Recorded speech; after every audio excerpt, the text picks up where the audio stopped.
What's up, Ricky? Welcome to another drug information question session. The question this time comes from our psychiatric emergency unit. A psychiatrist called because he had a patient who was recently admitted.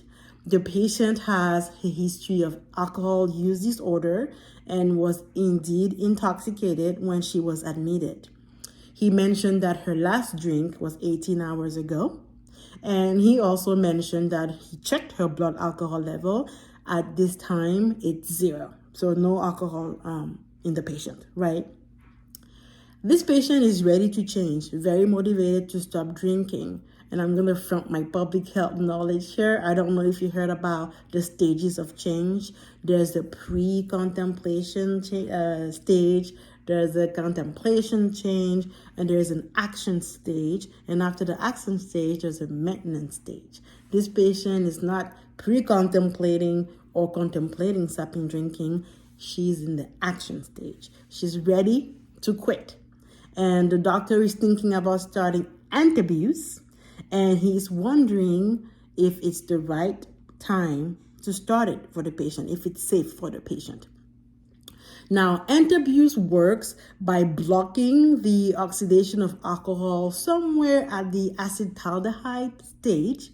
And by drinking alcohol and taking disulfiram, it causes an increase in acetaldehyde levels.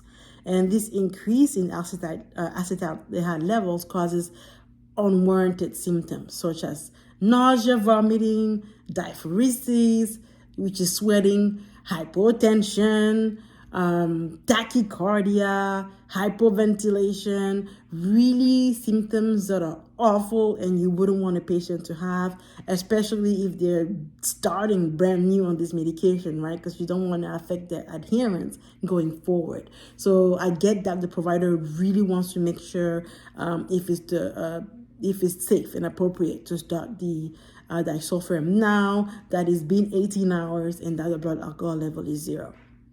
So I'm going to flip my screen and show you how I went about answering that question. See you in a minute. So in Lexicomp, I'm going to type in Antabuse.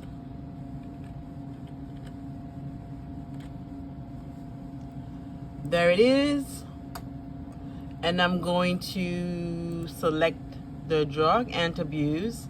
And this is the monograph for Antabuse. And I'm trying to see, my question is, how long after a drink can a patient take Antabuse? So I'm just doing a real quick control find drink. And we have 2 hits. I'm gonna go to the first one here, and it's under food and food interactions. And it talks about the mechanism of disulfiram, and patients can have a disulfiram reaction, headache, nausea, vomiting. We talked about that a little bit. If they drink alcohol, they'll have those symptoms. So avoid alcohol at least 12 hours before taking a dose. So it sounds like that's my answer. Avoid alcohol for at least 12 hours after taking a dose. It's been 18 hours, the provider said, since the patient had alcohol. But here it follows to say some experts suggest waiting 48 hours after the last drink to be safe. Disulfiram reactions can occur up to 14 days after taking disulfiram if alcohol is consumed.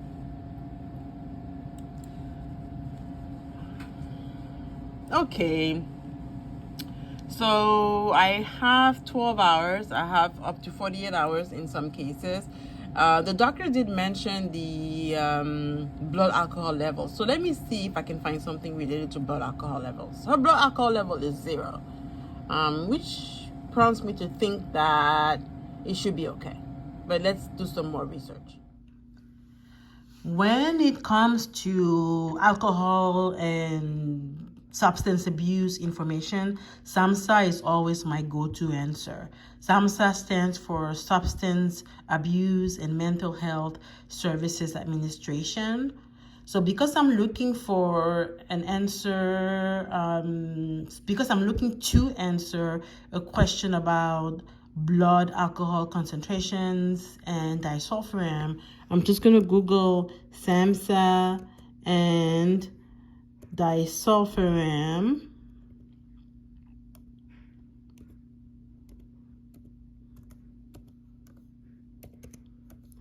and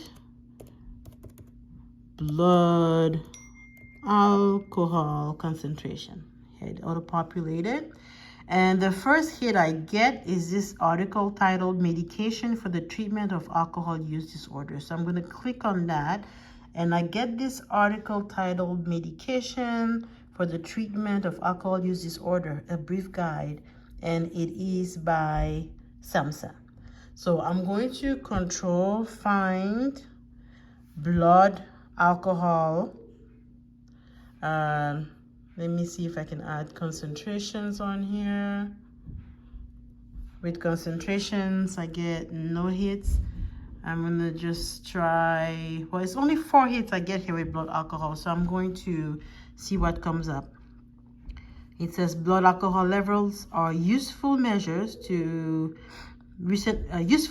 of recent alcohol consumption. That's not what I'm looking for. Let's look at the next hit.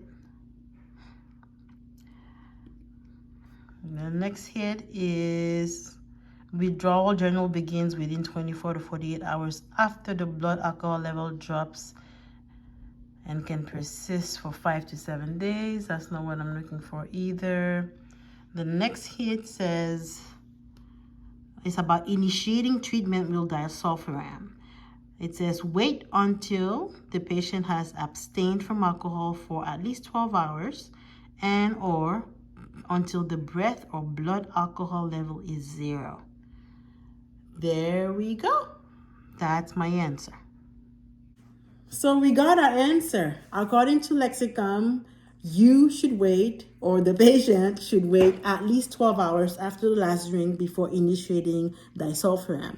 They also mentioned 48 hours from other experts to be safe, so I wanted a second source to feel better about my answer. I went and looked into SAMHSA, the Substance Abuse and Mental Health Services Administration. We found one of their articles that did mention also waiting at least 12 hours, either that or having a blood concentration level of 0.